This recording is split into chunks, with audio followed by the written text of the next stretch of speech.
হযরত ইয়াকুব আলাইহিস সালাম কলিজার টুকরা সন্তান হযরত ইউসুফ আলাইহিস সালামের জন্য তার মনটা পাগল ছিল। এত সুন্দর করে আল্লাহ তারে বানাইছিলেন, এত তিনি ছিলেন সৌন্দর্যের পিরামিড, যারা দেখলে চোখ ফিরানো যায় না, এমন সুন্দর সুপুরুষ যারা দেখি সেই যুগের সুন্দরী যুবতী মেয়েরা রূপের মোহে পড়ে নিজেদের আঙ্গুলগুলি কেটে ফেলে দিয়েছিল। রূপের মোহে এমন অবশ হয়ে গেছে, আঙ্গুল কেটেছে, হাত কেটেছে, টের পায় নাই। আবার ভুল বুঝবেন না, দুনিয়ার সেরা সুন্দর পুরুষ ইউসুফ আলাইহিস সালাম তা কিন্তু রাসূলের চাইতে বেশি নয়।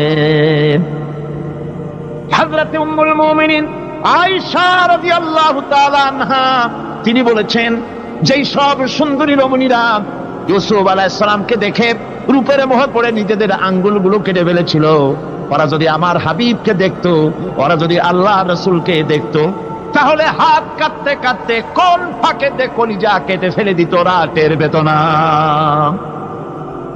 আবার বন্ধুগণ, হযরত আইয়ুব আলাইহিস সালাম সন্তানের মায়া, অন্যান্য ভাইরা হিংসায় পড়ে গেল, তারা নিয়ে তাকে কুয়ায় ফেলে দিল। সেখান থেকে তারা একটা ছাগল বা কোনো পশু জবাহ করে তার রক্ত মাখাইয়া জামা এনে হাজির করে দিল। হযরত ইয়াকুব আলাইহিস সালামের সামনে যে তারে নিয়ে খেলা করতে গিয়েছিলাম, আমরা খেলায় লিপ্ত ছিলাম, বাগে খাইয়া ফেলাইছে। এগুলি কি গপ্প? এগুলি কি কোরআন? আল্লাহ পাক শোনাচ্ছেন, বিশ্ববাসীকে শোনাইছেন। সূরা ইউসুফের চাইতে এত সুন্দর উপাখ্যান গোটা পৃথিবীতে আর নাই। সুবহানাল্লাহ। অনেকে ইউসুফ জুলাইখার কিসসা খুব মজা করে পড়ে, ফুর্তি করে, প্রেমের গল্প পড়ে। এটা কোনো প্রেমের গল্প নয়। ইউসুফ আলাইহিস সালাম জুলাইখা ইউসুফ আলাইহিস সালামের জন্য কাঁদতে কাঁদতে চোখ কানা হয়ে গেছে। এরপর ইউসুফ আলাইহিস সালাম জুলাইখারে পাওয়ার জন্য পাগল হয়ে গেছে। নাউজুবিল্লাহ, এটা হয়নি কখনো। তিনি আল্লাহর পয়গম্বর, আর আল্লাহ কেমনে তারে বাঁচিয়েছেন? যখন জুলাইখা ঘরের ভিতরে সুন্দর করে যৌন উন্মাদনামূলক চিত্র অঙ্কিত করে ঘরের মধ্যে আটকায় দিয়েছে, তালা লাগায় দিয়েছে, আর নিজে যৌন দীপক কাপড় চোপড় পরেছে না পরার মতোই। সে যুগের সুন্দরী মেয়ে জুলাইখা, তার কুপ্রবৃত্তিকে চরিতার্থ করার জন্য আহ্বান করা হয়েছে। হযরত ইউসুফ আলাইহিস সালাম লক্ষ্য করে দেখলেন এমন জায়গায় এখান থেকে পালাবার তো পথ নাই, দরজা বন্ধ করে দিয়েছে। তিনি শুধু তখন কেবলমাত্র আল্লাহ রাব্বুল আলামিনকে ভয় করলেন। আল্লাহকে ভয় করে আল্লাহর নাম নিয়ে যখন তালাবদ্ধ দরজার দিকে দৌড় দিয়েছেন, আল্লাহ রাব্বুল আলামিন আপন কুদরতে তালাগুলি খুলে দরজা তার জন্য উন্মুক্ত করে দিলেন। ইউসুফ আলাইহিস সালামকে ফালাই দিয়ে এভাবে করে কাপড় এনে দিল তার সামনে, রক্তমাখা কাপড় পেয়ে হযরত ইয়াকুব আলাইহিস সালাম সন্তানদের মুখে কাহিনী শুনে তিনি কি বললেন? কোরআনে কারীম তা কোট করেছে। তিনি চিক দিলেন না, ফাল দিলেন না, ফিট হয়ে পড়লেন না। তিনি বললেন, কলিজার টুকরা সন্তান তার মরার খবর শুনেছেন। তিনি বললেন কি? ফাসাবরুন জামিলুন ওয়াল্লাহুল মুস্তাআনু আলা মা তাসিফুন। আমি উত্তম সবর অবলম্বন করব। তোমরা যে কাহিনী রচনা করেছো এর বেলায় আমি আল্লাহর কাছে সাহায্য চাই। আমি উত্তম সবর অবলম্বন করব। আমার ভাইয়েরা, 11 ভাই মনে করেছিল ইউসুফ আলাইহিস সালামকে মরণ কুয়ায় ফেলাই দিছি। তারা তো ঠিক পায় নাই এটা মরণ কুয়া না, এটা হচ্ছে একটা সুড়ঙ্গ, যাকে ইংরেজিতে বলে টানেল। এটা এমন একটা সুড়ঙ্গ, ওরা মনে করেছে মরণ কুয়া। কিন্তু আল্লাহ রাব্বুল আলামিন এই কুয়াতে এমন বানালেন, ওরা একদিকে ফেলাই দিল মরণ কুয়ায়, এ কুয়ার আর এক মুখ দিয়া আল্লাহ রাব্বুল আলামিন ইউসুফ আলাইহিস সালামকে নিয়ে মিশরের সিংহাসনে বসায়া দিলেন। এটা মরণ কুয়া নয়, এটা রাজ সিংহাসনে বসার সুড়ঙ্গ পথ। ইউসুফ আলাইহিস সালাম আজ প্রেসিডেন্ট। সুবহানাল্লাহ, প্রেসিডেন্ট হয়ে বসে আছেন। ওদিকে কেনানে অভাব লেগে গেছে, সেখানকার মানুষেরা সাহায্য নিতে এসেছে। ওই 11 ভাইও আসছে। হযরত ইউসুফ আলাইহিস সালাম দেখেই চিনে ফেলেছে। ওরা কিন্তু তখনও ঠিক পায় নাই। হযরত ইউসুফ আলাইহিস সালাম চিনে ফেলেছেন। এখন কি করা উচিত? সবগুলোকে ঠ্যাং উপরের দিকে উঠাইয়া তারপরে সমানে ধোলাই দেওয়াইতেও স্বাভাবিক ছিল, আমাদের মতো মানুষ হইলে, ঠিক কিনা? ঠিক তো বলবেনি, অভ্যাস তো এটাই। হযরত ইউসুফ আলাইহিস সালাম তাদের সামনে পরিচয় দিলেন। তারা যখন বুঝতে পারল, লজ্জায় তাদের মাথা হেট হয়ে গেল। হযরত তারা এক তো লজ্জা, আর 2 নম্বরের ভয়, জান নিয়া কেনানে কেউ ফিরে যাইতে পারবো না। এখন অবস্থা হয়েছে যে জীবনই যায় নাকি এখানে। হযরত ইউসুফ আলাইহিস সালাম ভাইদের এই করুণ দুরবস্থা বুঝতে পারলেন। বুঝে চরম ধৈর্য ধরে তিনি কি বললেন? তিনি বললেন, লা তাসরিবা আলাইকুমুল ইয়াউম। ও ভাইরা, তোমাদের বিরুদ্ধে আমার কোনো পাপ নাই, দুঃখ নাই, বিদ্বেষ নাই, হিংসা নাই, আল্লাহর রাস্তায় মাফ করে দিলাম। আল্লাহু আকবার, সুবহানাল্লাহ। এর নাম পয়গম্বর। এর নাম কি? পয়গম্বর। কিসের লেনিন, কিসের মার্কস? জওয়ানেরা, ভুল পথে মানুষ চলেছিল, আলহামদুলিল্লাহ আল্লাহ এগুলোরে ডাস্টবিনে ফালাই দিছে। কারণ আলহামদুলিল্লাহ, আলহামদুলিল্লাহ। পয়গম্বর কারে বলে? কারে বলে পয়গম্বর? কি চরিত্র! রাসূল করিম সাল্লাল্লাহু আলাইহি ওয়াসাল্লাম তাকে একজন সাহাবী বলছিলেন, হুজুর বলছেন এই কামটা করলা না কেন? সাহাবী বললেন, হুজুর আপনি যদি চোখের ইশারায় বলতেন, মুখ দিয়ে না কইয়া, তাও তো আমি কামটা করে ফেলতাম, আমি তো বুঝি নাই। হুজুর বললেন, চোখের ঠারে ঠারে কাজ করা নবুয়তের শান নয়। আল ওয়াদুহু ওয়াস সারাহা, নবীরা যা করেন তা ডাইরেক্ট, কোনো বক্রতা নাই, স্পষ্ট কথা। আমার ভাইরা, হযরত ইউসুফ আলাইহিস সালাম বিনিয়ামিনকে কাছে নিয়ে পরিচয় দিলেন তার ভাইদের সামনে। কোরআনে কারীম বলছে, ক্বালা আনা ইউসুফ ওয়া হাদা আখি قد من الله علينا إنه من يتقي ويصبر فإن الله لا يضيع أجر المحسنين। আমি ইউসুফ, আর এই হচ্ছে আমার ভাই। আল্লাহ আমাদের উপর ইহসান করেছেন। প্রকৃতপক্ষে যারা আল্লাহকে ভয় করে এবং সবর এখতিয়ার করে, আল্লাহ এভাবে তাদেরকে, তাদের আমলকে নিষ্ফল হতে দেন না। আমার এই জামাটা নিয়ে যাও। হযরত ইয়াকুব আলাইহিস সালাম, কলিজার টুকরা সন্তান ইউসুফ আলাইহিস সালামের বিরহ যন্ত্রণায় ছেলেকে কতদিন দেখে না, কাঁদতে কাঁদতে চোখ দুটো অন্ধ হয়ে গেছে। মিশর থেকে কেনানের দিকে জামা রওনা হয়েছে। কোথায় মিশর, কোথায় কেনান? জামা যখন রওনা হয়ে গেছে, হযরত ইয়াকুব বলতেছেন, আমি যেন আমার ইউসুফের গন্ধ নাকে পেতেছি। জামা চলে এলো, চোখের উপরে রাখলেন, আল্লাহ রাব্বুল আলামিন তাকে চক্ষুষ্মান বানায়া দিলেন। ভাইরা আমার, পয়গম্বরেরা সবর করে গোটা দুনিয়ার মানুষের সামনে দৃষ্টান্ত সেট করেছেন সবর কারে কন। আমার ভাইরা, হযরত ইব্রাহিম আলাইহিস সালামের কথা আল্লাহ পাক কোরআনে কারিমে বলছেন সবর কারে কয়। দেখো, শেখো সবর কারে কয়। আল্লাহ পাক বললেন, ইব্রাহিম, তোমার বিবি আর তোমার নবজাতক এই সন্তানকে রেখে আসো মক্কা নগরীতে।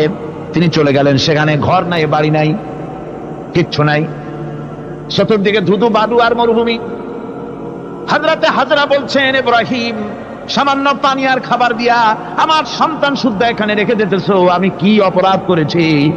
কোনো জবাব নাই। 2বার 3বার বলার পরে হাজরা বলছেন, ইব্রাহিম গো, তবে কি আমার আল্লাহর হুকুম মতো আমারে রেখে যাচ্ছ নাকি? হযরত ইব্রাহিম আকাশের দিকে আঙ্গুল উঁচু করলেন। কথা বলবেন, বাক শক্তি বেরোচ্ছে না। 80 বছর বয়সের সময় একটা বাচ্চা আল্লাহ তারে দিচ্ছেন। আর এমন বাচ্চা, পয়গম্বরের ছেলে, কি সুন্দর চেহারা, মরুভূমির উপরে ফালাই দিয়ে আসো। ফালাই দিয়ে রওনা হয়ে যাচ্ছেন, মুখ দিয়া কথা সরছে না। আকাশের দিকে দেখালেন। হযরত হাজরা বুঝতে পারলেন। হযরত হাজরা বলেন, ইব্রাহিম, কোনো চিন্তা নাই, নিশ্চিন্ত মনে বাড়ি ফিরে যাও। আমি আমার আল্লাহর উপরে এতটা ভরসা করি, আল্লাহর হুকুমে যদি আমার এখানে রেখে যেয়ে থাকো, আল্লাহ পাক আমাকে আর আমার কলিজার টুকরা ইসমাইলকে পানিতে আর খাবারে মারবেন না, অবশ্যই তিনি ব্যবস্থা করবেন। ব্যবস্থা হয়ে গেল। হযরত ইসমাইল বড় হয়ে গেলেন। আল্লাহ পাক অর্ডার করলেন, জবাহ করো ছেলেকে। হযরত ইব্রাহিম আলাইহিস সালাম যখন জবাহের প্রস্তাব করলেন, হযরত ইসমাইল তা আপত্তি করতেন, বাবাজি আমার মায়ের আর আমাকে বাচ্চা অবস্থায় ফেলে গেলেন, খাবার দেন নাই, পরার দেন নাই, বছরের পর বছর আমাদের এখানে কাটলো, দেখতেও আসেন নাই, আজ আসছেন জবাব দিতে। এটা কেমন কথা? কি ধরনের বাপ আপনি? এরকম বলছে নাকি? এরকম বলছে? হযরত ইব্রাহিম আলাইহিস সালাম প্রস্তাবটা কিভাবে পারলেন? আল্লাহ পাক কোরআনে কারিমে দৃষ্টান্ত রেখে দিয়েছেন। আল্লাহ পাক বলছেন, হযরত ইব্রাহিম ছেলেকে বললেন, ইয়া বুনাইয়া, ইয়া বুনাইয়া, হে আমার কলিজার টুকরা, লাডলা, হে আমার কলিজার টুকরা সন্তান, ইন্নী আরা ফিল মানাম আন্নী আযবাহুক, আমি স্বপ্নে দেখছি আমি যেন তোমাকে জবাহ করতেছি। ফানজুর মাযা তারা, তোমার রায় কি বলো? আমি তো স্বপ্নে দেখছি যে আমি তোমার জবাহ করতেছি, এখন তোমার রায় কি, তোমার মত কি? হযরত ইসমাঈল আলাইহিস সালাম শুনিয়া দিলেন দৌড়, নাকি? না, হযরত ইসমাঈল আলাইহিস সালাম ধৈর্যের প্রতীক, তিনি কি কথা বললেন? তার মুখের কথা কোরআন শরীফ আল্লাহ পাক উঠায় দিলেন। হযরত ইসমাঈল বললেন, ইয়া আবাতি ফাআল মা তুমারু সাতাজিদুনি ইনশাআল্লাহু মিনাস সাবিরিন, হে আমার পিতা, আপনি যে ব্যাপারে আদিষ্ট হয়েছেন আপনি তা পালন করুন, অবশ্যই আমাকে ধৈর্যধারীদের মধ্যে পাওয়া যাবেন। সুবহানাল্লাহ। এক বর্ণনায় এসেছে, হযরত ইসমাঈল বললেন, আব্বাজান, আমি ধৈর্যধারীদের ভিতরে আমারে পাবেন, তবে জবাহ করার আগে আমার হাত পাটা একটু বেঁধে নেন, কারণ জবাহের যন্ত্রণায় আপনার গায়ে যদি আমার হাত পা লেগে যায় তো বেয়াদবি হয়ে যেতে পারে। আর আমি মরে আমার জবাহ হয়ে যাওয়ার পর আমার রক্ত মাখা জামা টানিয়া আমার মা হাজেরারে দিবেন, কারণ তাকে মা বলবার মতো আর তো কেউ নাই। হযরত ইব্রাহিম তাকে বাঁধবার জন্য প্রস্তুতি নিলেন। হযরত ইসমাঈল বলছেন, আব্বাজান বাঁধবেন না, বাঁধার প্রয়োজন নাই। বলে, কেন? একবার বাঁধতে বললে আবার তুমি নিষেধ করছো কেন? ছেলে বলছেন, আব্বাজান বাঁধবো না এই জন্যে, হয়তো কিয়ামতেই প্রশ্ন উঠতে পারে যে আল্লাহর হুকুমে রাজি ছিল না বলে হাত পা বাঁধা জবাহ করছে, আমি এই সুযোগ দিব না, আপনি জবাহ করেন, আমি এতটুকু নড়াচড়া করব না। ধৈর্যের চরম প্রতীক হযরতে ইসমাঈল আলাইহিস সালাম দেখাই দিয়েছেন ধৈর্য কারে কয়। আমার বন্ধুগণ, এই পৃথিবীর সবচাইতে ধৈর্যের বড় প্রতীক হতেছেন ইমামুল মুরসালিন, আশরাফুল আম্বিয়া, সাইয়্যিদুল মুরসালিন, জনাবে মুহাম্মাদুর রাসূলুল্লাহ সাল্লাল্লাহু আলাইহি ওয়াসাল্লাম। আমার বন্ধুগণ, সবচাইতে বড় ধৈর্যের প্রতীক তিনি। কাউকে একটা গালি দেন নাই জীবনে, কাউকে ঠাট্টা করেন নাই, কাউকে মারেন নাই, কারো মনে দুঃখ দেন নাই। তিনি দুঃখ পেয়েছেন, তিনি কাউকে দুঃখ দেন নাই। তিনি কষ্ট পেয়েছেন, কাউকে কষ্ট দেন নাই। আমার ভাইয়েরা, তায়েফের ময়দান, আমার নিজের চোখে তায়েফে যেদিন আমি তায়েফ দেখলাম, আমি তায়েফে ঢুকেছি, জীবনে কোনোদিন যাই নাই। রমজান মোবারকে আমি সেখানে গেলাম, আমাকে বসার জন্য তারা নিয়ে যাবে। আমি বললাম, আগে বসবো না, আমারে আগে নিয়ে যাও, আমার নবীকে কোন জায়গায় ওরা মেরেছিল সে জায়গাটা দেখাও। তায়েফের সেই গলিতে যখন আমি গেছি, দুই দিকে পাহাড় দাঁড়ানো, তায়েফের লোক আমার সাথে ছিল, তারা বলল, এই জায়গাটা প্রথম যেখানে চতুর্দিক থেকে নবীজিকে পাথর মারছিল আর আল্লাহর নবী বেহুশ হয়ে পড়ে গিয়েছিলেন। 3টা দিন না খাওয়া, হযরতে খাদিজা নাই, আবু তালিব নাই, মক্কায় জায়গা নাই পা রাখার। নবীজি 3টা দিন ঘুরলেন। নেতারা বলল, তুমি যদি নবী ভাবে তো এতিম হলে কেন? আল্লাহ নবী বানাবার জন্য কি একটা ধনী মানুষ পায় না? তোমার মতো এতিম আর গরিবের নবী বানাইলো কেন? আল্লাহ নবী 3 দিন পর যখন দেখলেন কেউ দাওয়াত শোনে না, কেউ মানে না, কেউ গ্রহণ করে না, তখন তিনি নেতাদের অনুরোধ করলেন, ঠিক আছে, দাওয়াত তো কবুল করলে না, তবে একটা কাজ করো, অন্তত আমি যে তায়েফে আসছিলাম এই খবরটা মক্কায় দিও না, ওরা আরো অত্যাচার বাড়ায় দেবে। এই কাফিরগুলি খবর তো মক্কায় পাঠালো, আর সমস্ত যুবকদেরকে লেলিয়ে দিল। যুবকেরা চতুর্দিকে দাঁড়াইছে, রাসূলকে পাথর মারা শুরু করে দিল। আমি যখন রেল লাইনের থেকে হাঁটি, যখন রেল লাইন কোনো সময় দেখি, রেলের পাথরগুলি, রেল লাইনের পাথরগুলি দেখলে আমার মাথায় যেন কেন তায়েফের কথা মনে এসে যায়। আরে মানুষের গায়ে পাথর মারলে কি অবস্থার সৃষ্টি হয়! পাথর নূরের শরীর, রহমতের শরীর, কিটি কিটি রক্ত ঝরছে। নবীজিকে জোর করে উঠাইয়া জবরদস্তি করে হাঁটার জন্য তারা ধাক্কা মারতেছে।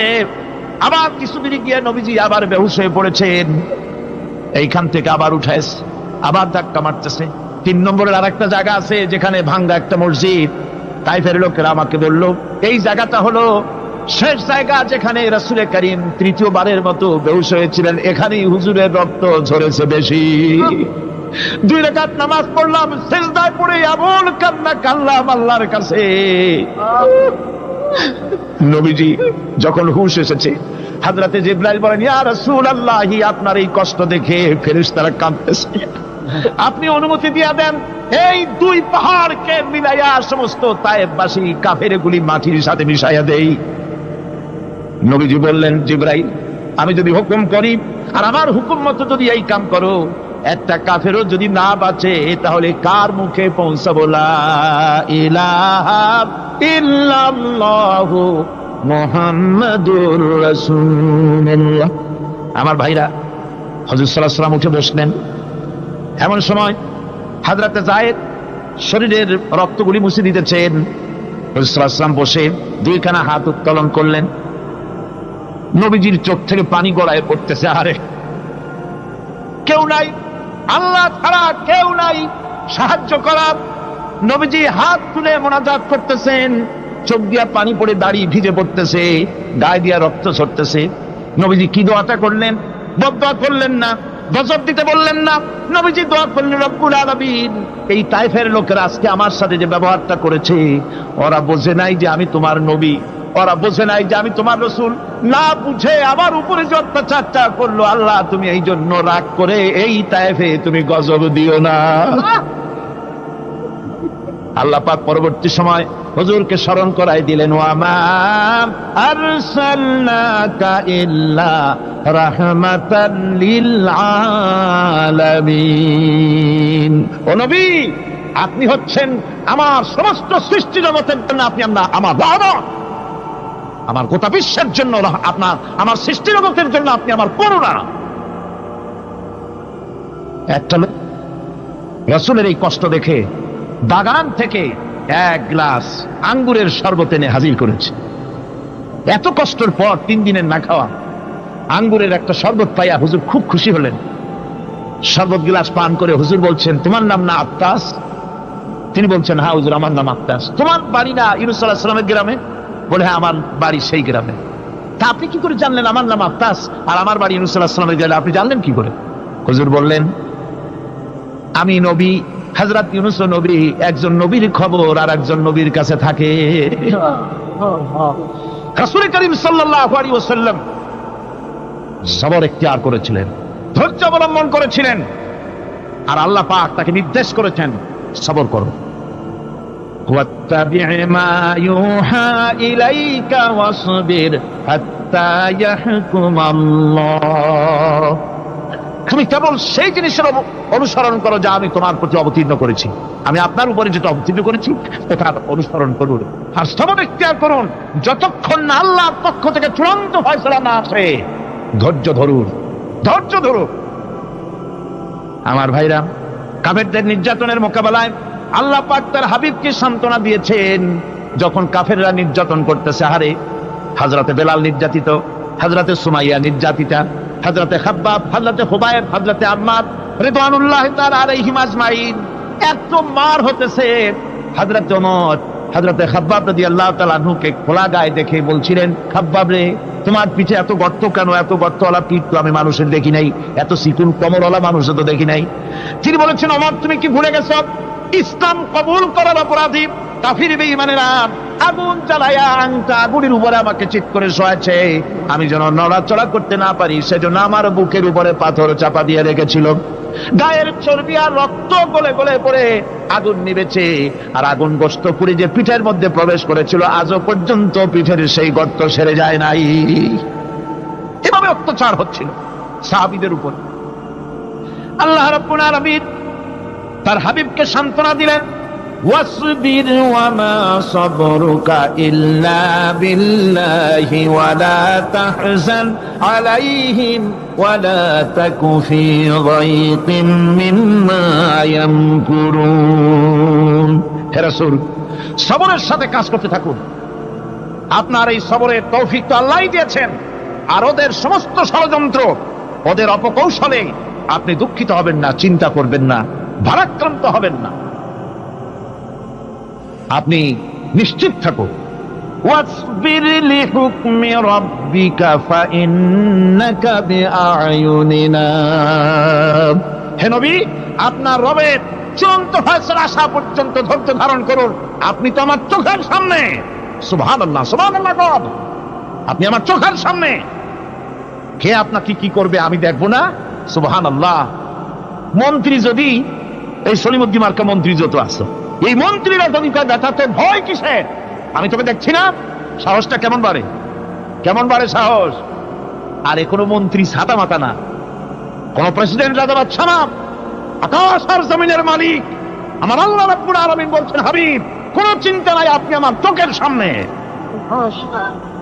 ওরা চায় আপনাকে দুনিয়া থেকে মিটাই দিতে আর আমি চাই ওরা ফানা লাকা যিকরাক আপনার প্রশংসা তো হবে গোটা বিশ্ব জুড়ে সর্বত্র ছড়িয়ে যাবে আপনার নাম সুবহানাল্লাহ বিহামদিহি আল্লাহ পাক অন্যত্র বলেছেন ওয়ালাকাদ কুযিবাত রুসুলুম মিন ক্বাবলিকা ফাসাবারু আলা মা কুযিবু ওয়া উযু হাত্তা আতাহুম নাসরুনা হে মুহাম্মদ সাল্লাল্লাহু আলাইহি ওয়াসাল্লাম আপনার পূর্বে অসংখ্য নবী রাসূল এই পৃথিবীতে আসছে এবং জুলুম আর নির্যাতনের শিকার তারা হয়েছেন অবশেষে তাদের প্রতি আল্লাহর সাহায্য এসেছে সুতরাং আপনাকেও ধৈর্য ধারণ করতে হবে ধৈর্য ছাড়া কোনো পথ নাই ধৈর্য আপনাকে ধারণ করতেই হবে আর এই ধৈর্য ধারণ করলে পরে আল্লাহর চূড়ান্ত ফয়সালা আসবে তখন আল্লাহ পাক মেহেরবানি করবে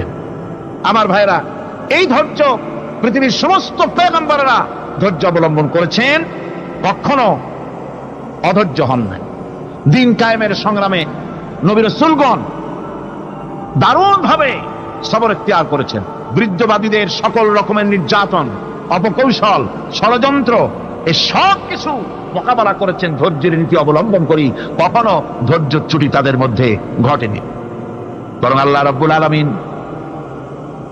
আলামিন তাদের প্রতি সন্তুষ্ট হয়েছেন যারা এই ধৈর্য ধরেছে তাদের উপরে সন্তুষ্ট হয়ে আল্লাহ রাব্বুল আলামিন বলেছেন ওয়া কাআইয়িম মিন নাবিয়্যিন কাতালা মাআহু রিব্বিয়ুন কাসীর এর আগে অনেক নবী এসেছিলেন যাদের সাথে বহু আল্লাহওয়ালা লোক লড়াই করেছেন ফামা ওয়াহানু লিমা আসাবাহুম ফি সাবিলিল্লাহি ওয়া মা যাআফু ওয়া মাস্তাকানু আল্লাহর পথে তাদের উপর যত বিপদ এসেছিল তারা হতাশ হয়ে পড়েন নাই দুর্বলতা দেখাননি বাতিলের সামনে মাথা নত করেন ওয়াল্লাহু ইউহিব্বুস সাবিরিন আর আল্লাহ পাক ধৈর্যশীল যারা তাদেরকে আল্লাহ পাক ভালোবাসেন আমার ভাইরা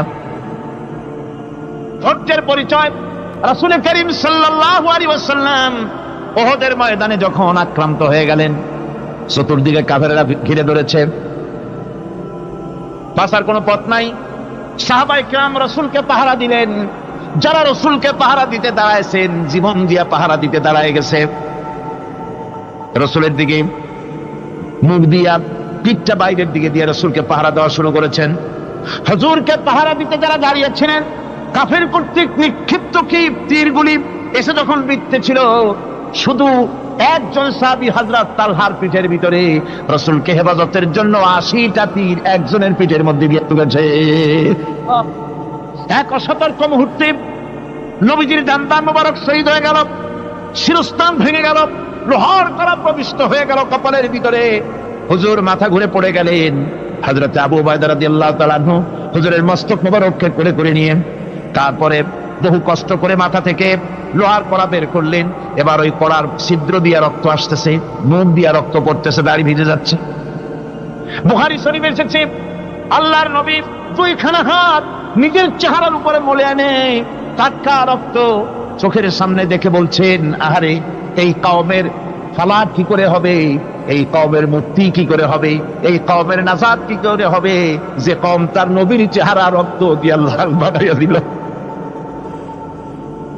নবীজি বললেন, আল্লাহুম্মা গফিরলি কওমি ফাইন্নাহুম লা ইয়ালামুন, আয় আল্লাহ পাক আমার এই কওম বুঝতে পারে না, ওদেরকে মাফ করে দাও।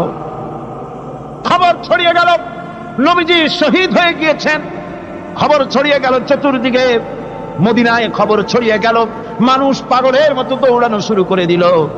এক মেয়ে লোক দৌড়াচ্ছে ওহদের দিকে, কয়েকজন সাহাবীর সঙ্গে দেখা, তারা জিজ্ঞেস করলেন, দৌড়াও কেন মহিলা, যাও কই? কয় ওহদের দিকে যেতেছি। কয় যায় তো কোনো লাভ নাই, যেহেতু তোমার যে স্বামী এসেছিলেন জিহাদের ময়দানে তিনি তো শহীদ হয়ে গেছেন। মহিলা বলতেছে, কে শহীদ হয়েছে শুনতে চাই না, আগে বলো নবীজি কেমন আছে। আবার কিছুক্ষণ পর আর কয়েকজনের সঙ্গে দেখা, তারা বলছে, মেয়ে লোক দৌড়াও কই? যাচ্ছি ওহদের দিকে। তারা বলছেন যে কোনো লাভ নাই, তোমার যে দুইটা কলিজার টুকরা সন্তান ওহদে এসেছিল দুটোই শহীদ হয়ে গেছে। মা বলতেছে, ও সাহাবী কে শহীদ হয়েছে শুনতে চাই না, তাড়াতাড়ি করে বলো আল্লাহর নবী মুহাম্মদুর রাসূলুল্লাহ সাল্লাল্লাহু আলাইহি ওয়াসাল্লাম কেমন আছেন। দৌড়াতে দৌড়াতে ওহদের মাঠে সাহাবায়ে কেরাম পরিবেষ্টিত, আল্লাহর নবীর কাছে গিয়ে হুজুরের জীবিত চেহারা মোবারকের দিকে তাকায়া মেয়ে লোকটি কাঁদতেছে আর বলতেছে, ইয়া রাসূলুল্লাহ, আমার স্বামী মরা শোক, আমার কলিজার টুকরা দুইটা সন্তান মরা শোক আমার কলিজা থেকে মুছে গেছে, আপনি বেঁচে আছেন তামাম মুসলমানদের চাইতে বড় সান্ত্বনা আর নাই। ভাইরা আমার, রাসূল করিম সাল্লাল্লাহু আলাইহি ওয়াসাল্লাম এভাবে করে ধৈর্যের পরিচয় দিয়েছেন। গালাগালি দেন নাই, রাগ করেন নাই, বদদোয়া করেন নাই। সুবহানাল্লাহ কোন সুবহানাল্লাহ। ভাইরা আমার, এই সবর এমন মহান বৈশিষ্ট্য, এর মধ্যে রয়েছে জিহাদের ময়দানে যদি লোক কম হয় আর যদি তাদের মধ্যে সবর থাকে, বেশি সংখ্যক লোকের উপরে আল্লাহ পাক সবরকারীদেরকে বিজয়ী করে দিবেন। কোরআনে কারীমে রব্বুল আলামিন বলেন, কাম মিন ফিয়াতিন কালিলাতিন গালাবাত ফিআতান কাসীরাতাম বিইذনিল্লাহ আল্লাহু মা'আস সাবিরিন। এমন ঘটনার বহু নজির আছে যে কম সংখ্যক লোকেদের উপরে আল্লাহ পাক, বেশি সংখ্যক লোকেদের উপর আল্লাহ পাক কম সংখ্যক লোকদেরকে জয়ী করে দিয়েছেন। আল্লাহু মা'আস সাবিরিন, আর আল্লাহ আছে ধৈর্যশালীদের সাথে। আল্লাহ আছে কাদের সাথে? দেখেন না বদরের কামটা, বদরের ময়দান, 313 জন মুসলমান, অস্ত্রপাতি নাই, সামান্য সামান্য অস্ত্র, আর কাফেরেরা এসছে হাজারেরও বেশি। আমার বন্ধুগণ, ধৈর্য কত বড় কাম দিল, ধৈর্য ধারণ করেছেন তারা, আল্লাহর উপরে ভরসা করেছেন। আল্লাহ রাব্বুল আলামিন অস্ত্রের কাজ কি দিয়া করায় দিলেন। একজন সাহাবী এসে বলছেন, হুজুর জিহাদের ময়দান, ইসলামের প্রথম জিহাদ, আমার কাছে তো অস্ত্র নাই, মেহেরবানি করে একটা অস্ত্র আমারে দেন, আমি লাফায় পড়ি জিহাদের মধ্যে। হুজুর বলেন, অস্ত্র তো আমার কাছে নাই, দিবটা কি? সাহাবী বলছেন, হুজুর অস্ত্র না থাকে যা পারেন তাই দেন, আপনার হাত দিয়ে যা দিবেন আমি দাঁড়ায় থাকতে পারবো না, জিহাদে আমাকে শরীক হতেই হবে। নবীজি কাছে পেলেন একখানা শুকনা খেজুরের ডালখানা তুলে সাহাবীর হাতে তুলে দিলেন। সাহাবী বলেন, রাসূলের হাতের দেওয়া শুকনা খেজুরের ডালটা নিয়ে আমি যখন কাফেরদের ভিড়ের মধ্যে ঝাঁপায় পড়ে যখন শুকনা খেজুরের ডাল দিয়ে আঘাত দিলাম, তখন ধারালো তরবারি দিয়ে আঘাত করলে যে কাম হয়, শুকনা খেজুরের ডালের আঘাতে কাফের দ্বিখণ্ডিত হয়ে জমিনে পড়ে গেল। ভাইরা আমার, আল্লাহ রাব্বুল আলামিন সবর যারা করে, সংখ্যায় যদি কম হয়, আল্লাহ পাক তাদেরকে বিজয়ী করে দেবেন, এই ওয়াদা আল্লাহ রাব্বুল আলামিন করেছেন। এই সবরের গুণ ছাড়া জান্নাতেও প্রবেশ করা যাবে না, সবর যদি না থাকে বেহেশতে যাওয়া যাবে না। ভালো করে মনে রাখেন, আল্লাহ পাক বলছেন, আম্মা হাসিবতুম আন তাদখুলুল জান্নাতা ওয়া লাম্মা ইয়া'লামিল্লাহুল্লাযীনা জাহাদু মিনকুম ওয়া ইয়া'লামাস সাবিরিন। তোমরা কি মনে করেছো এমনি বেহেশতে চলে যাবা? এটা কি মামু বাড়ির আবদার নাকি? এমনি বেহেশতে চলে যাবা? অথচ আল্লাহ রাব্বুল আলামিন এখনো দেখেন নেননি যে তোমাদের মধ্যে কারা জিহাদ করতে প্রস্তুত, কারা তোমাদের মধ্যে জিহাদ করে জান দেওয়ার জন্য প্রস্তুত আর কারা ধৈর্যধারী, এটা তো আল্লাহ এখনো দেখে নেন নাই। সুতরাং যা হক এবং বাতিলের সংগ্রামে লিপ্ত হতে হবে। আল্লাহ দেখতে চান কারা জীবন দিতে চায়। সুতরাং ইসলামী আন্দোলনে যারা শরীক হবে তাদের বিপদ এবং মুসিবত দিয়ে আল্লাহ রাব্বুল আলামিন তাদের সাহসিকতা এবং ধৈর্যের পরীক্ষা নিবেন। কোরআনে কারীম বলছে, وَلَنَبْلُوَنَّكُمْ حَتَّى نَعْلَمَ الْمُجَاهِدِينَ مِنكُمْ وَالصَّابِرِينَ وَنَبْلُوَ أَخْبَارَكُمْ। অবশ্যই আমি তোমাদেরকে পরীক্ষার সম্মুখীন করব, আর তোমাদের মধ্যে সত্যিকার মুজাহিদ দৃঢ়তা অবলম্বনকারী কারা আমি তা দেখব। এরা যেন আমি দেখে নিতে পারি, সেই জন্য আমি বিপদ এবং মুসিবতের মধ্যে তোমাদের ফেলবো। ধৈর্যধারীদের উপরে আমার রহমত অবশ্যই থাকবে। খবর এমন এক সম্পদ যা ধারণ করলে পরে আল্লাহ রাব্বুল আলামিন রাষ্ট্রীয় ক্ষমতা দান করে দেন। কোন সুবহানাল্লাহ, জোরে কোন সুবহানাল্লাহ। ধৈর্য ধারণ করলে আল্লাহ রাষ্ট্রের মতো বিরাট নিয়ামত আল্লাহ হাতে তুলে দিবেন। তার প্রমাণ কোরআন শরীফে আল্লাহ বলছেন, বনি ইসরাঈলরা মিশর থেকে যখন বহিষ্কার হয়ে গেল, তাদের যখন পা রাখার কোনো জায়গা থাকলো না, বনি ইসরাঈলরা মিশর থেকে যখন বহিষ্কার হয়ে গেল, এরপরে আল্লাহ পাক তারা যখন ধৈর্য অবলম্বন করলো, আল্লাহ পাক তাদের ব্যাপারে বলছেন, ওয়া আওরাসনাল কওমাল্লাযীনা কানু ইউস্তাদআফুনা মাশারিকাল আরদি ওয়া মাগারিবা আল্লাতী বারাকনা ফিহা। আর তাদের স্থলে আমি নির্যাতিত লোকদেরকে প্রতিষ্ঠিত করলাম। পশ্চিম এবং উত্তরের তাদেরকে আমি পশ্চিম এবং পূর্বের উত্তরাধিকারী তাদেরকে বানায় দিলাম। বিরাট এলাকা তাদের হাতে আমি তুলে দিলাম। ওয়া তাম্মাত কালিমাতু রাব্বিকাল হুসনা আলা বানি ইসরাঈলা বিমা সাবারু। আর এভাবে করে আল্লাহ পাক তার কথাকে পূর্ণ করলেন বনি ইসরাঈলদের উপরে সবর ইখতিয়ার করার জন্য। ধৈর্য ধারার কারণে আল্লাহ পাক রাষ্ট্রের মালিক তাদের বানায় দিলেন। জোরে কোন সুবহানাল্লাহ। সবর যদি করা হয়, তো যুদ্ধ যদি বাদে, যদি জাহাজ শুরু হয়ে যায়, আল্লাহ পাক বলেছেন ফেরেশতা দিয়ে সাহায্য করবে। যদি সবর থাকে, তোমাদের সবর থাকলে আল্লাহ কি দিয়ে সাহায্য করবে? ফেরেশতা। কোরআনে কারীম বলছে, বালা ইন তাসবিরু ওয়া তাত্তাকু ওয়া ইয়াতুকুম মিন ফাওরিহিম হাদা ইউমদিদুকুম রাব্বুকুম বিখামসাতি আলাফিন মিনাল মালাইকাতি মুসাউমিমিন। হ্যাঁ, তোমরা যদি ধৈর্য অবলম্বন করো আর আল্লাহকে ভয় করে চলো, তাহলে এক্ষুনি আল্লাহ রাব্বুল আলামিন তোমাদের জন্য কাতারে কাতারে শৃঙ্খলাবদ্ধ 10,000 ফেরেশতা দিয়ে তোমাদেরকে সাহায্য করবেন। সুবহানাল্লাহ। তোমাদেরকে ফেরেশতা দিয়ে সাহায্য করা হবে। তোমরা যদি সবর ইখতিয়ার করো, তাহলে সংখ্যা যদি কম হও, বেশি সংখ্যার উপরে জয়ী করে দেব। ইয়াকুম মিনকুম 20 সাবিরুন ইয়াগলিবু মিয়াতাইন। যদি তোমাদের ভিতরে ধৈর্যশীল 20 জন হয়, আমি 200 কাফেরের বিরুদ্ধে তোমাদেরকে জয়ী করে দেব। সুবহানাল্লাহ। তোমরা যদি হও ধৈর্যশীল 20 জন, 200 কাফেরের উপরে তোমরা জয়যুক্ত হয়ে যাবে। আর বিপদ আর মুসিবতে যারা ধৈর্য ধরে, তাদের জন্য আল্লাহর পক্ষ থেকে সুসংবাদ। সুসংবাদ কাদের জন্য? ধৈর্যধারীদের জন্য। কোরআনে কারীম বলছে, ওয়াবাশশিরিস সাবিরিনাল্লাযীনা ইযা আসাবাতহুম মুসিবাতুন ক্বালু ইন্না লিল্লাহি ওয়া ইন্না ইলাইহি রাজিউন। সুসংবাদ সেই সব ধৈর্যশালীদের জন্য যারা নাকি বিপদ এবং মুসিবতে আসলে যারা বলে, কি বলে? পড়েন আমার সাথে, ইন্না লিল্লাহি ওয়া ইন্না ইলাইহি রাজিউন।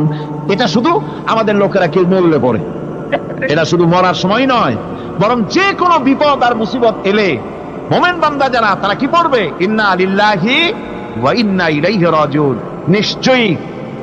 নিশ্চয়ই আমরা আল্লাহর জন্য এবং আমাদের সকলকেই আল্লাহর কাছে ফিরে যেতে হবে, প্রত্যাবর্তিত হতে হবে। সবরকারীদের জন্য রয়েছে জান্নাতের সুউচ্চ সম্মানের জায়গা।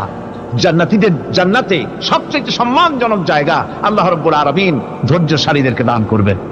কোরআনে কারীম বলছে, উলাইকা ইউজসাউনাল গুরফাতা বিমা সাবারু ওয়া ইউলাক্কাউনা ফিহা তাহিয়াতাও ওয়া সালামা।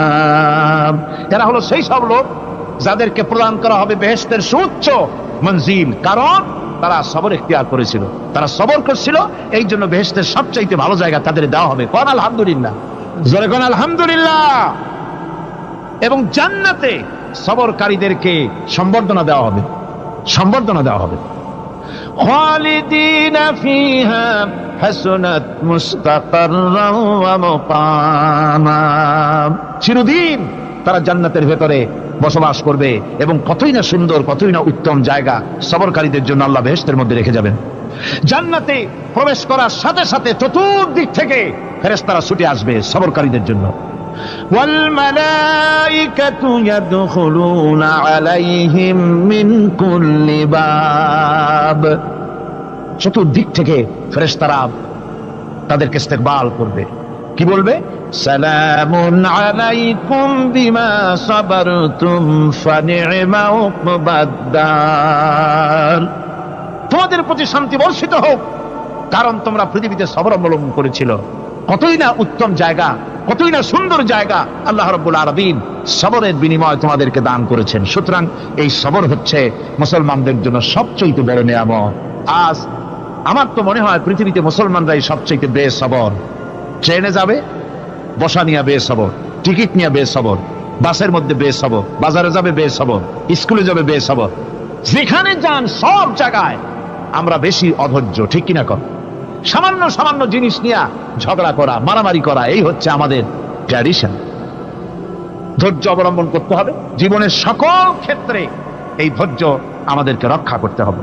এই ধরনের ধৈর্য যদি আমরা অবলম্বন করতে পারি, তাহলে আল্লাহ পাক বলছেন উলাইকাল্লাযীনা সাদাকু ওয়া উলাইকা হুমুল মুত্তাকুন।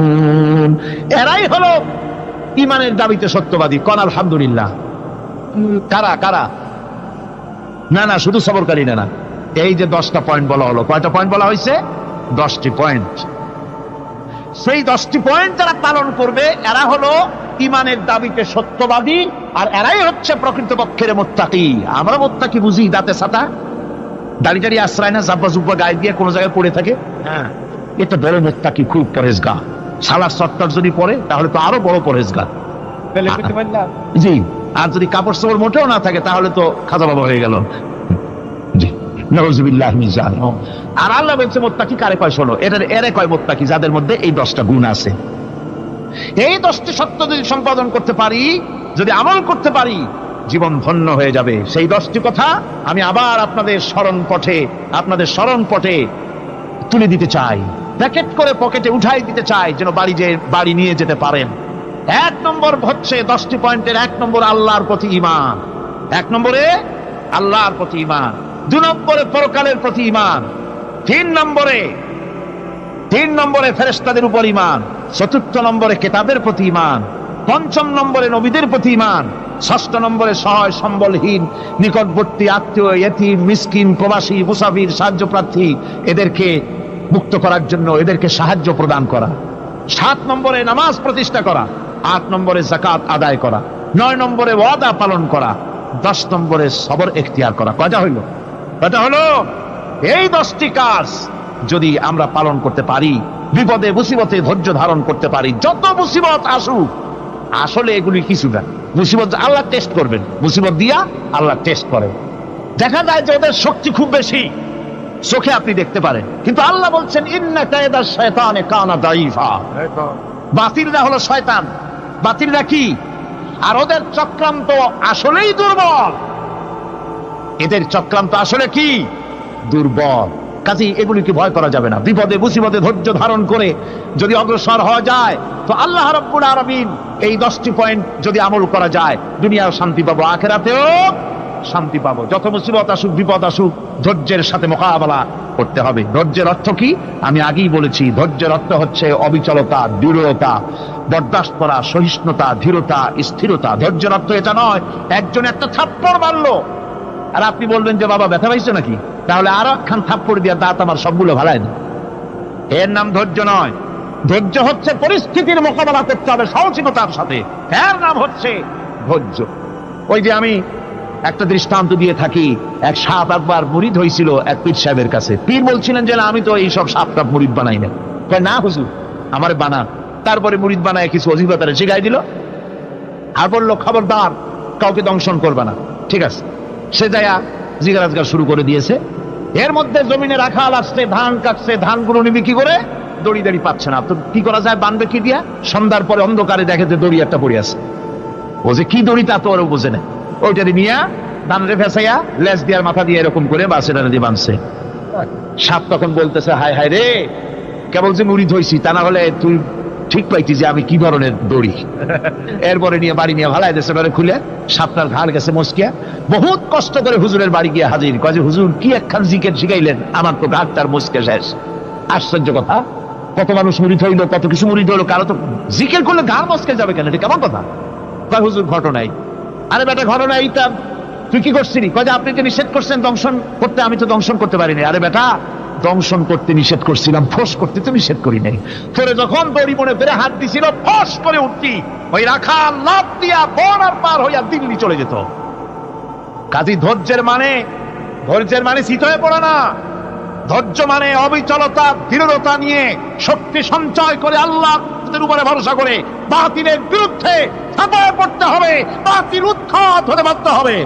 অনাটনে, বিপদে, মুসিবতে আর হক আর বাতিলের সংঘর্ষ চলাকালীন ধৈর্য ধারণ করা, এটা হলো সবচাইতে একটা বড় কোয়ালিটি। কোরআনে কারিমে সবর শব্দটি সবচাইতে বেশি ব্যবহার করা হয়েছে। সর্বাধিক ব্যবহৃত শব্দ কোনটি? সবর। সবর আরবি একটি মৌলিক শব্দ, এমন একটি মৌলিক শব্দ যার তাৎপর্য অন্য কোন ভাষা দিয়া খবরটা বললে যেমন বোঝানো যায়, অন্য কোন ভাষা দিয়া এটার অর্থ করে এটার হক আদায় করা সম্ভব না। আর এই সবর কোরআনে কারিমে বিভিন্ন জায়গায় বিভিন্ন অর্থে ব্যবহার হয়েছে। যেমন সবর শব্দের অর্থ হচ্ছে অবিচলতা, বাংলায় যা বোঝানো যায়। সবর শব্দের অর্থ হচ্ছে অবিচলতা, দৃঢ়তা, সহিষ্ণুতা, মন মেজাজের সমতা, ধীরতা, স্থিরতা, কষ্ট সহিষ্ণুতা, বরদাস্ত করা। এগুলি এই সবরের এই শব্দ, এই অর্থগুলি কোরআনে কারিমের বিভিন্ন জায়গায় বিভিন্ন রকম এটাকে ব্যবহার করা হয়েছে। সবর একটি মৌলিক মানবীয় গুণ। এই গুণ যার মধ্যে আছে, সে তার নৈতিকতার শীর্ষে পৌঁছে যেতে পারে। আর এই গুণটি যার মধ্যে অভাব, এই সবর তার ভিতরে নাই, সে মানুষের পর্যায়ে পড়ে না। যত অসুবিধা, যত কষ্ট, যত রকমের বিপদ মুসিবত, যত রকমের অসুবিধার সৃষ্টি হয়, তার মূলীভূত কারণ হচ্ছে ধৈর্যের অভাব, সবরের অভাব। দুনিয়ার সমস্ত নবী রাসূলগণ সবর অবলম্বন করেছেন। তারা ছিলেন সবরের মূর্ত প্রতীক। সবর কাকে বলে দুনিয়াবাসীকে তারা তা দেখিয়ে দিয়েছেন। নিজ নিজ কওমের কাছ থেকে যখন কওমের কাছে নবীরা দাওয়াত দিয়েছেন, ইসলামের দ্বীনের দাওয়াত দিয়েছেন, তখনই সমাজপতিরা, রাষ্ট্রশক্তি তাদের উপরে, নবীদের উপরে ভেঙে পড়েছে, অত্যাচার করেছে। আল্লাহর পয়গম্বরেরা এই সমস্ত অত্যাচারের মোকাবেলায় চরম ধৈর্যের পরিচয় দিয়েছেন। কোরআনে কারিমে উল্লেখ করা হয়েছে, অত্যাচারের মোকাবেলায় আম্বিয়ায়ে কেরাম যা বলেছেন সেটা হলো এই, ওয়ামা লানা আল্লা নাতাওয়াক্কালা আলাল্লাহি ওয়া ক্বাদ হাদানা সুবুলানা। আল্লাহ পাক বলেন, পয়গম্বরেরা বলেছেন আমরা আল্লাহর উপরে ভরসা করব না, তো কার উপরে ভরসা করব?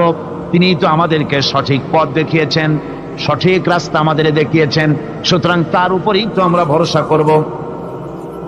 وَلَنَصْبِرَنَّ عَلَى مَا آذَيْتُمُونَا وَعَلَى اللَّهِ فَلْيَتَوَكَّلِ الْمُتَوَكِّلُونَ। তোমরা আমাদের যে সব কষ্ট দাও, পীড়ন দাও, সেজন্য আমরা ধৈর্য অবলম্বন করব। তোমরা আমাদেরকে কষ্ট দিচ্ছ, আমরা ধৈর্য অবলম্বন করব, আর ভরসা করব কেবলমাত্র তার উপরে যে আল্লাহ রাব্বুল আলামিন আমাদেরকে নবী করে পাঠিয়েছেন। সেই ভরসা করতে হলে সেই আল্লাহর উপরেই তো ভরসা করা উচিত। আমরা সেই আল্লাহর উপরে ভরসা করে আছি। তোমাদের যত খুশি আমাদের বিরুদ্ধে ষড়যন্ত্র করো, আমাদেরকে অত্যাচার করো। কোরআনে কারিমে হযরত হুদ আলাইহিস সালামের ঘটনা আল্লাহ রাব্বুল আলামিন এভাবে এনেছেন, তামাম এলাকার মানুষ তার বিরুদ্ধে ক্ষিপ্ত হয়ে গিয়েছে। সমাজের লোক, রাষ্ট্রশক্তি হযরতে হুদ আলাইহিস সালামের উপর অত্যাচারের পাহাড় ভেঙে দিয়েছে। হযরতে হুদ আলাইহিস সালাম একা মানুষ, সমাজের রাষ্ট্রশক্তির এই দুর্বিসন্ধির ষড়যন্ত্রের চ্যালেঞ্জ তিনি গ্রহণ করলেন। আর তিনি বললেন, তিনি যেটা বললেন আল্লাহ পাক কোরআনে তা কোট করে দিলেন। দুনিয়ার সমস্ত ইসলামী আন্দোলনের কর্মীদের জন্য আল্লাহ পাক কোট করে দিলেন, সমস্ত মুমিনদের জন্য তা উল্লেখ করলেন। হুদ আলাইহিস সালাম তিনি জাতিকে বললেন, ফাকিদুনি জামিআন তুম্মা লা তুনদিরুন, তোমাদের যত ক্ষমতা আছে সমস্ত ক্ষমতা নিয়ে আমার বিরুদ্ধে তোমরা ষড়যন্ত্র করো, আর আমাকে এতটুকু অবকাশ দিও না।